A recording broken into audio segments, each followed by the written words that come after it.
ಸ್ನೇಹಿತರೆ ನೋಡಿ ನಮಸ್ಕಾರ. ಎಷ್ಟು ಚೆನ್ನಾಗಿದೆ. ಶ್ರಮ ಪಟ್ಟರೆ ಎಲ್ಲ ಚೆನ್ನಾಗಿರುತ್ತೆ, ಶ್ರಮ ಪಡಬೇಕಷ್ಟೇ.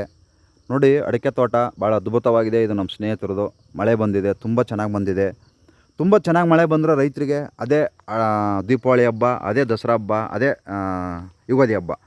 ಮಳೆ ಬರಲಿಲ್ಲ ಅಂದರೆ ಕಷ್ಟ ಆಗುತ್ತೆ. ನೋಡಿ ಮಳೆ ಬಂದಿರೋದಕ್ಕೆ ಎಷ್ಟು ಚೆನ್ನಾಗಿದೆ ಅಡಿಕೆ ಗಿಡಗಳು.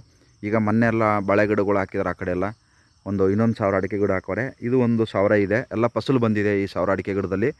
ಭಾಳ ತುಂಬ ಚೆನ್ನಾಗಿ ಬಂದಿದೆ. ನೋಡಿ ಸ್ನೇಹಿತರೆ, ಈ ವಿಚಾರ ಏನಪ್ಪ ಅಂದರೆ, ರೈತರಿಗೆ ಮಳೆ ಬಂದರೆ ಎಲ್ಲ ಹಬ್ಬಗಳನ್ನು ಮಳೆಯಲ್ಲೇ ಮಾಡ್ತಾರೆ. ಮಳೆ ಬರಲಿಲ್ಲ ಅಂದರೆ ಕಷ್ಟ ಆಗುತ್ತೆ. ಯಾಕಪ್ಪ ಅಂದರೆ ಮಳೆ ಈ ಬೋರ್ ಇರೋರು ಹೆಂಗೋ ನಡೆಯುತ್ತೆ, ಆದರೆ ಬೋರ್ಗೂ ಮಳೆ ಬಂದ್ರೂ ಅದಕ್ಕೂ ಕೂಡ ನೀರು ಬರುತ್ತೆ. ಏನಪ್ಪ ವಿಚಾರ ಅಂದರೆ, ಕೆಲವರು ಶ್ರಮ ಪಡಲ್ಲ. ನಮಗೆ ಹಂಗೆ ಚೆನ್ನಾಗಾಗಬೇಕು, ನಾವು ಹಂಗೆ ಉದ್ಧಾರ ಆಗಬೇಕು ಅಂತಂದು ಹೇಳ್ತಾರೆ. ಶ್ರಮ ಪಟ್ಟರೆ ಮಾತ್ರ ನಾವು ಮುಂದೆ ಬರೋಕ್ಕೆ ಮತ್ತು ನಾವು ಚೆನ್ನಾಗಿರೋಕ್ಕೆ ನಾವು ಪ್ರಯತ್ನ ಪಡ್ಬೋದು. ಶ್ರಮನೇ ಪಡಲಿಲ್ಲ, ಕಷ್ಟನೇ ಪಡಲಿಲ್ಲ ಅಂದರೆ ಯಾವುದೇ ಕಾರಣಕ್ಕೂ ನಾವು ಚೆನ್ನಾಗಿರೋಕ್ಕಾಗಲ್ಲ. ಅದಕ್ಕೆ ನೋಡಿ, ಈ ಶ್ರಮ ಪಟ್ಟಿರೋದಕ್ಕೆ, ಶ್ರಮಪಟ್ಟು ಅಡಿಕೆ ಗಿಡ ಹಾಕಿರೋದಕ್ಕೆ ಇಷ್ಟು ಅದ್ಭುತವಾದ ಅಡಿಕೆ ಗಿಡ ಬಂದಿದೆ. ನಾವು ಸುಮಾರು ಒಂದು ದೇವಸ್ಥಾನಕ್ಕೆ ಹೋಗಿರ್ತೀವಿ. ಕೆಲವರು ಹೇಳ್ತಾರೆ, ಅಯ್ಯೋ ದೇವರೇ ಇಲ್ಲ ಅಂತಂದು ದೇವರನ್ನು ಕೆಟ್ಟದಾಗಿ ಬೈತಾ ಇದ್ದಾರೆ. ಅವರು ಬೈಕಲ್ಲಿ ಏನು ಮಾಡೋಕ್ಕಾಗಲ್ಲ. ಅವ್ರು ಆ ಥರ ಇದ್ದಾರೆ, ಏನು ಮಾಡೋಕ್ಕಾಗಲ್ಲ. ದೇವ್ರು ಇರೋದಕ್ಕೆ ಇವತ್ತು ಮಳೆ ಬೆಳೆ ಬರ್ತಾ ಇರೋದು. ದೇವ್ರು ಇರೋದಕ್ಕೆ ಬೆಳಗ್ಗೆ ಸೂರ್ಯ ಹುಟ್ಟುತ್ತಾನೆ, ಸಾಯಂಕಾಲ ಸೂರ್ಯ ಮುಳುಗ್ತಾನೆ. ಆ ಅಯೋಗ್ಯರಿಗೆ ದೇವ್ರು ಇಲ್ಲ ಅಂತ ಏನು ಮಾಡೋಕ್ಕಾಗಲ್ಲ. ನಾವು ಕೂಡ ಸುಮಾರು ದೇವಸ್ಥಾನಕ್ಕೆ ಹೋಗ್ತೀವಿ. ಈ ಕೆಲವು ದಿನದಿಂದ ದೇವಸ್ಥಾನಕ್ಕೆ ಹೋಗೋದು ನಿಲ್ಲಿಸಿದ್ದೀವಿ. ಆದರೆ ದೇವರಿಗೆ ಕೈ ಮುಗಿತೀವಿ. ಅದು ಬಿಟ್ಟು ಅದನ್ನು ಆ ಹೋಮ ಮಾಡಿಸೋದು, ಈ ಹೋಮ ಮಾಡಿಸೋದು, ಆ ಪೂಜೆ ಮಾಡಿಸೋದು ಅದೆಲ್ಲ ಮಾಡಿಸೋಲ್ಲ. ಒಂದು ಉದಾಹರಣೆ ಹೇಳ್ತೀನಿ. ಈ ಕುಣಿಗಲ್ ಹತ್ರ ಒಂದು ಪಂಚಮುಖಿ ಆಂಜನೇಯ ದೇವಸ್ಥಾನ ಮಾಡಿದ್ದಾರೆ. ಅಲ್ಲಿ ಏನಪ್ಪ ಮಾಡಿದ್ದಾರೆ ಅಂದರೆ, ದೇವಸ್ಥಾನ ಒಳಗಡೆ ಹೋಗಿ ಬರಬೇಕಾದ್ರೆ ಏನು ಮಾಡ್ತಾರಂದರೆ ಹೇಳ್ತೀನಿ ಸ್ನೇಹಿತರೆ. ದೇವಸ್ಥಾನ ನೋಡ್ಕೊಂಡು ಹೊರಗಡೆ ಬರಬೇಕಾದ್ರೆ ಆ ಶನಿ ಮಹಾತ್ಮನ ದೇವಸ್ಥಾನ, ಆಂಜನೇಯ ನೋಡ್ಕೊಂಡು ಒಳಗಡೆ ಹಿಂದೆಗಡೆ ಒಂದು ಶನಿ ಮಹಾತ್ಮನ ದೇವಸ್ಥಾನ ಇದೆ. ಅಲ್ಲಿಗೆ ಹೋಗಿ ಆ ಶನಿ ಮಹಾತ್ಮನ ದೇವಸ್ಥಾನ ಮಾಡ್ಕೊಂಡು ಹೊರಕ್ಕೆ ಬರ್ತೀವಲ್ಲ, ಅಲ್ಲಿ ಎಂಟ್ರೆನ್ಸಲ್ಲಿ ನಿಂತಿರ್ತಾರೆ. ಯಾವುದೇ ಕಾರಣಕ್ಕೂ ನಾವು 100 ರೂಪಾಯಿ ಕೊಡಲೇಬೇಕು, ಇಲ್ಲಾಂದ್ರೆ ಹೊರಗಡೆಗೆ ಬಿಡಲ್ಲ ಅವರು. ಯಾಕೆ 100 ರೂಪಾಯಿ ಕೊಡಬೇಕಪ್ಪ ಅಂದರೆ, ನಾವು ಅನ್ನದಾನ ಮಾಡ್ತೀವಿ. ಮತ್ತು ಈ ಥರ ಸತ್ಯ ಹೇಳಿದರೆ ಇವನು ಹಿಂದೂ ದ್ರೋಹಿ ಅಂತ ಹೇಳ್ತಾರೆ. ಈ ಥರ ಒತ್ತಾಯ ಮಾಡಿ ದುಡ್ಡಿಸ್ಕೊಂಡು ಜೀವನ ಮಾಡು ಅಂತಂದೇಳಿ ಯಾವ ದೇವರು ಕೂಡ ಹೇಳಿಲ್ಲ, ಗೊತ್ತಾಯ್ತಾ? ಯಾವ ದೇವ್ರೂ ಹೇಳಿಲ್ಲ. ಈ ಮಟ್ಟಕ್ಕೆ ಯಾಕೆ ಜನಗಳ ಹತ್ರ ಒತ್ತಾಯ ಮಾಡಿ? ನಾವು ಅವತ್ತೇ ಅಲ್ಲೇ ನಾವು ಜಗಳ ಮಾಡಿದ್ದೀವಿ. ನಾವು ಕೊಡೋಕ್ಕಾಗಲ್ಲ. ನಾವು ನಿಮ್ಮನ್ನು ಅನ್ನದಾನ ಮಾಡಿ ಅಂತಲೂ ಹೇಳಿಲ್ಲ. ನೀವು ಯಾರನ್ನು ಕೇಳಿ ಅನ್ನದಾನ ಮಾಡ್ತಾಯಿದ್ದೀರಿ ಅಂತಲೂ ಕೇಳಿದ್ವಿ ನಾವು. ಇಲ್ಲ ಜನ ಎಲ್ಲ ಬರ್ತಾರೆ, ಯಾರಿಗೆ ಅನ್ನದಾನ ಮಾಡ್ತಾಯಿದ್ದೀರಿ? ಏನು ಪಾಪ ಬಡವ್ರಿಗೆ ಮಾಡ್ತಾಯಿದ್ದೀರಾ? ಯಾರು ಇಲ್ದೋರಿಗೆ ಮಾಡ್ತಾಯಿದ್ದೀರಾ? ಇಲ್ವಲ್ಲ. ಎಲ್ಲರೂ ಚೆನ್ನಾಗಿರೋರು ತಾನೇ ದೇವಸ್ಥಾನಕ್ಕೆ ಬರೋರು. ಯಾರು ಏನು ಕುಂಟ್ರು, ಕುಳ್ಡ್ರು, ಏನು ಕಾಲಿಲ್ದರು, ಏನೇನು ಇಲ್ದರೋರು ದೇವಸ್ಥಾನಕ್ಕೆ ಬರ್ತಾರಾ? ಇಲ್ವಲ್ಲ. ಎಲ್ಲ ಚೆನ್ನಾಗಿರೋರಿಗೆ ಊಟ ಹಾಕ್ಬಿಟ್ರೆ ಇನ್ನೇನು ದೇವ್ರು ಇಂಥವ್ರಿಗೆ ಊಟ ಹಾಕಿ ಅಂತ ಹೇಳೋಣ? ಬಡವ್ರ ಬಗ್ಗರಿಗೆ ಊಟ ಹಾಕ್ಬೇಡ ಅಂತ ಹೇಳಿಲ್ವಾ? ಯಾಕೆ ಈ ಥರ ಜನಗಳಿಗೆ ಒತ್ತಾಯ ಮಾಡಿ ದುಡ್ಡಿಸ್ಕೊಂಡು ಈ ಥರ ಮಾಡ್ತೀರಿ? ನಿಮ್ಮ ಕೈಲಾದರೆ ಅನ್ನದಾನ ಮಾಡಿ, ಇಲ್ಲಾಂದ್ರೆ ಬಿಟ್ಬಿಡಿ. ಈ ಥರ ಒತ್ತಾಯ ಮಾಡಿ ಅದು ದುಡ್ಡಿಸ್ಕೊಳ್ಳೋ ತಪ್ಪದು. ದೇವ್ರು ಹೇಳಿಲ್ಲ ಈ ಥರ ಕಂಡೀಷನ್ನಾಗಿ ಹಾಕಿ ನೀವು ದುಡ್ಡಿಸ್ಕೊಳ್ರಿ ಅಂತಂದು ಹೇಳ್ಬಿಟ್ಟು ಹೇಳಿಲ್ಲ. ಇವತ್ತು ನನಗೆ ಬೈಬೋದು, ನನಗೆ ಕೆಟ್ಟದಾಗೆಲ್ಲ ಬೈಬೋದು, ಏನೂ ಮಾಡೋಕ್ಕಾಗಲ್ಲ. ನೀವು ಬೈಯೋಕ್ಕಂತಲೇ ಹುಟ್ಟಿರ್ತೀರಿ, ಬೈಕೊಳ್ಳಿ, ಏನೇನೂ ಮಾಡೋಕ್ಕಾಗಲ್ಲ. ಇರೋ ಸತ್ಯನ ಹೇಳ್ತಾ ಇದ್ದೀವಿ ನಾವು. ನಮಗಾಗಿರ್ತಕ್ಕಂಥ ಅನುಭವ ನಾವು ಹೇಳ್ಕೊಳ್ತಾ ಇದ್ದೀವಿ.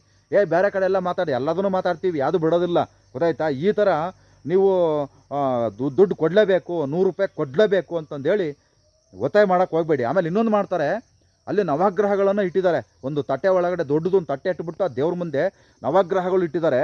ಅಲ್ಲಿ ಅವಕ್ಕೆ ಎಣ್ಣೆ ಹಾಕ್ಬೇಕಂತೆ. ಯಾವ ದೇವರುಗಳನ್ನೋ ಗೊತ್ತಿಲ್ಲ ನಮಗೆ. ಎಣ್ಣೆ ಹಾಕ್ಬೇಕಂತೆ ಅದ್ರ ಮೇಲೆ. ಅದು ಎಣ್ಣೆ ಹಾಕೋಕ್ಕೆ ಅರ್ಧ ಲೀಟ್ರಿಗೆ 180 ರೂಪಾಯಿ. ಅರ್ಧ ಲೀಟ್ರಿಗೆ 180 ರೂಪಾಯಿ ಕೊಡ್ತಾರೆ ಒಂದು ಡಬ್ಬದಲ್ಲಿ. ಅದನ್ನು ನವಗ್ರಹಗಳ ಮೇಲೆ ಹಾಕಬೇಕು. ಆ ಎಣ್ಣೆ ಎಲ್ಲಿಗೆ ಹೋಗುತ್ತೆ? ತಿರ್ಗಾ ಅದೇ ಡ್ರಮ್ಗೆ ಹೋಗುತ್ತೆ. ಅಲ್ಲಿ ತಿರ್ಗಾ ಅದೇ ಡ್ರಮ್ಗೆ ಹೋಗುತ್ತೆ ಆ ಎಣ್ಣೆ. ತಿರ್ಗಾ ಮತ್ತು ಇನ್ನೊಬ್ಬ ಯಾರು ಬಂದರೆ ನಾನು ಹಾಕ್ತೀನಿ, 180 ರೂಪಾಯಿ ಕೊಡಪ್ಪ, ಅರ್ಧ, ತಿರ್ಗಾ ಅದನ್ನೇ ತುಂಬಿಕೊಡ್ತಾರೆ.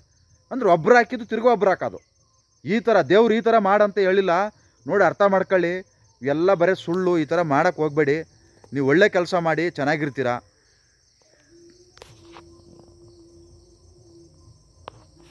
ದಯವಿಟ್ಟು ಈ ಥರ ಎಲ್ಲ ಮಾಡವು. ಇವೆಲ್ಲ ಬರೀ ಸುಳ್ಳು. ದೇವ್ರಿದ್ದಾನೆ, ದೇವರಿಗೆ ಕೈ ಮುಗಿರಿ. ಅದು ಬಿಟ್ಬಿಟ್ಟು ಆ ಹೋಮ ಮಾಡು, ಈ ಹೋಮ ಮಾಡು, ಅವೆಲ್ಲ ಬರೀ ಸುಳ್ಳು. ಈ ಭೂಮಿ ತಾಯಿ ಮೇಲೆ ನಿಂತ್ಕೊಂಡು ಹೇಳ್ತಾ ಇದ್ದೀನಿ. ನಾವು ಕಷ್ಟ ಬಿದ್ದು ಶ್ರಮಪಟ್ಟರೆ ಮಾತ್ರ ನಾವು ಚೆನ್ನಾಗಿರ್ತೀವಿ. ಇಲ್ಲ ಸುಮ್ಮನೆ ಯಾರೋ ಒಂದು ಹೇಳಿದ್ರು ಆ ಪೂಜೆ ಮಾಡು, ಇವ್ರು ಯಾರೋ ಒಂದು ಹೇಳಿದ್ರು ಅವೆಲ್ಲ ಬರೀ ಸುಳ್ಳು. ಆ ಪೂಜೆ ಮಾಡು, ಆ ಹೋಮ ಮಾಡು, ಈ ಹೋಮ ಮಾಡು, ಅವೆಲ್ಲ ಬರೀ ಸುಳ್ಳು ಸ್ನೇಹಿತರೆ. ಬರೀ ಅವರೇನಾರು ನಮ್ಮ ಏನೋ ದುಡ್ಡಿರೋದನ್ನ ಸುಮ್ಮನೆ ಅನ್ಯವಾಗಿ ವೇಸ್ಟ್ ಮಾಡ್ಕೋಬೇಡಿ. ಅದು ನಿಮಗೆ ಮುಂದಿನ ದಿವಸದಲ್ಲಿ ಇರುತ್ತೆ. ಜೀವನಕ್ಕೆ ವೇಸ್ಟ್ ಮಾಡೋಕ್ಕೆ ಹೋಗಬೇಡಿ. ಒಳ್ಳೆಯದಾಗಲಿ. ದೇವರಿದ್ದಾನೆ, ಕೈ ಮುಗಿರಿ. ಪೂಜೆ ಮಾಡ್ಕೊಳ್ಳಿ. ನಿಮ್ಮ ಮನೇಲಿ ದೇವ್ರಿದ್ದಾನೆ, ಕೈ ಮುಗಿರಿ. ಅದು ಬಿಟ್ಬಿಟ್ಟು ಆ ದೇವಸ್ಥಾನದಲ್ಲಿ ಹೋಗಿ ಅಷ್ಟು ಹೋಮ ಮಾಡೋಕ್ಕೆ ಅದೊಂದು 15,000 ಖರ್ಚು ಮಾಡಿ, ಇನ್ನೊಂದು ದೇವಸ್ಥಾನಕ್ಕೆ ಹೋಗು ಅದಕ್ಕೊಂದು 15,000 ಖರ್ಚು ಮಾಡ್ಕೊಂಡು ಹೋಮ ಮಾಡಿ, ಅದು ಹೇಳಿಲ್ಲ. ಅದು ಅವರು ಇದನ್ನು ಯಾರಪ್ಪ ಹೇಳ್ತಾರಂದರೆ, ಮೈ ಬಗ್ಸಿ ದುಡಿಯೋಕೆ ಆಗದೇ ಇರೋರು, ಮೈ ಬಗ್ಸಿ ದುಡಿಯೋಕ್ಕೆ ಆಗದೇ ಇರೋ ಸೋಮಾರಿಗಳು ಇಂಥ ಪೂಜೆ ಮಾಡಿ ನೀವು. ಅದು ಯಾರಿಗೆ ಹೋಗುತ್ತೆ ದುಡ್ಡು? ದೇವ್ರಿಗೆ ಹೋಗುತ್ತಾ ದುಡ್ಡು? ನೀವು ಹಾಕುವ ಅದ್ರ ಮೇಲೆ ಏನು ದೇವ್ರ ಮೇಲೆ ಏನೇನೋ ಹಾಕ್ತಿರಲ್ಲ, ಅದೆಲ್ಲ ದೇವ್ರು ಏನಾದ್ರು ತಿನ್ಕೊತಾನ? ಇಲ್ವಲ್ಲ, ಯಾವುದಿಲ್ಲ. ಅರ್ಥ ಮಾಡ್ಕೊಳ್ಳಿ. ಕೆಲಸ ಬಿಡು, ನಾವು ಕಷ್ಟ ಬಿದ್ದರೂ ಮಾತ್ರ ನಾವು ಚೆನ್ನಾಗಿರೋಕ್ಕೆ ಸಾಧ್ಯ. ಇಲ್ಲಾಂದ್ರೆ ಯಾವುದೇ ಕಾರಣಕ್ಕೂ ನೀವೇನು ಕಷ್ಟ ಬೀಳ್ದಂಗೆ ನಾನು ಬರೀ ಪೂಜೆ ಮಾಡ್ಕೊಂಡೇ ನಾನು ಉದ್ಧಾರ ಆಗ್ಬಿಡ್ತೀನಿ ಅಂದರೆ ಅದು ನಿಮ್ಮ ಮುಟ್ಟಾಳತನ. ಅದು ಗೊತ್ತಾಯ್ತಾ? ನೀನು ಯಾವನು ಹೇಳೋಕ್ಕೆ ಅಂತ ಹೇಳ್ಬೋದು. ಆದರೆ ಕೆಲವರು ಯಾವುದೋ ದೇವಸ್ಥಾನಕ್ಕೆ ಹೋದಾಗ ಸುಮ್ಮನೆ ಇರಲಾರ್ದ ಅಲ್ಲಿ ಯಾರೋ ಕುಂತಿರ್ತಾರೆ, ಕೇಳ್ಕೊಂಬರ್ತಾರೆ, ಸ್ವಾಮಿ ನಮಗೆ ಹಿಂಗೆ ಕಷ್ಟ ಆಗ್ಬಿಟ್ಟತೆ, ಹಂಗಾಗ್ಬಿಟ್ಟತೆ, ಹಿಂಗಾಗ್ಬಿಟ್ಟತೆ, ನಾನು ಏನು ಮಾಡಲಿ ಅಂತ. ಹೌದಾ? ಅಯ್ಯಪ್ಪ ನೀವು ಹಂಗೆ ಮಾಡಬೇಕು, ಹಿಂಗೆ ಮಾಡಬೇಕು, ನೀವೇನು ಮಾಡೇ ಇಲ್ಲ ದೇವರಿಗೆ, ಇಲ್ಲಾಂದ್ರೆ ದೇವ್ರು ನಿಮ್ಮನ್ನು ಕ್ಷಮಿಸಲ್ಲ, ಈ ಥರ ಎಲ್ಲ ಹೇಳ್ಬಿಡ್ತಾರೆ. ಅದನ್ನು ದಯವಿಟ್ಟು ಅಂಥವೆಲ್ಲ ನಂಬಕ್ಕೆ ಹೋಗಬೇಡಿ. ನಿಮ್ಮ ಆತ್ಮಸಾಕ್ಷಿಯಾಗಿ ದೇವ್ರು ಇದನ್ನು ಕೈ ಮುಕ್ಕೊಳ್ಳಿ, ದೇವ್ರು ಇದನ್ನು ಪೂಜೆ ಮಾಡ್ಕೊಳ್ಳಿ. ನೀವು ಆತ್ಮಸಾಕ್ಷಿಯಾಗಿ ಕರೆಕ್ಟಾಗಿರಿ, ನಿಮ್ಗೆ ಏನೂ ಆಗೋಲ್ಲ, ಎಲ್ಲರಿಗೂ ಒಳ್ಳೇದಾಗುತ್ತೆ. ಆ ಭಗವಂತ ಎಲ್ಲರಿಗೂ ಒಬ್ಬನೇ. ನೂರಾರು ದೇವ್ರ ಹೆಸರು ಇಟ್ಕೊಂಡಿದ್ದೀವಿ ನಾವು ಅಷ್ಟೇ, ಸಿಕ್ಕಾಪಟ್ಟೆ ದೇವ್ರ ಹೆಸರು ಇಟ್ಕೊಂಡಿರೋದು ಅಷ್ಟೇ. ಎಲ್ಲ ದೇವರು ಒಂದೇ, ಶಿವ ಪಾರ್ವತಿ ಪರಮೇಶ್ವರ ಇಷ್ಟೇ ಇರೋದು. ಇವೆಲ್ಲ ಬರೀ ಸುಳ್ಳು ಹೆಸರು ಇಟ್ಕೊಂಡು ಇವೆಲ್ಲ ಪೂಜೆ ಮಾಡ್ಕೊಂಡು ಇದ್ದೀವಿ ನಾವು. ಪೂಜೆ ಮಾಡಿ ಬೇಡ ಅನ್ನಲ್ಲ, ಆದರೆ ಸಿಕ್ಕಾಪಟ್ಟೆ ಓವರಾಗಿ ಪೂಜೆ ಮಾಡೋಕ್ಕೆ ಹೋಗಬೇಡಿ.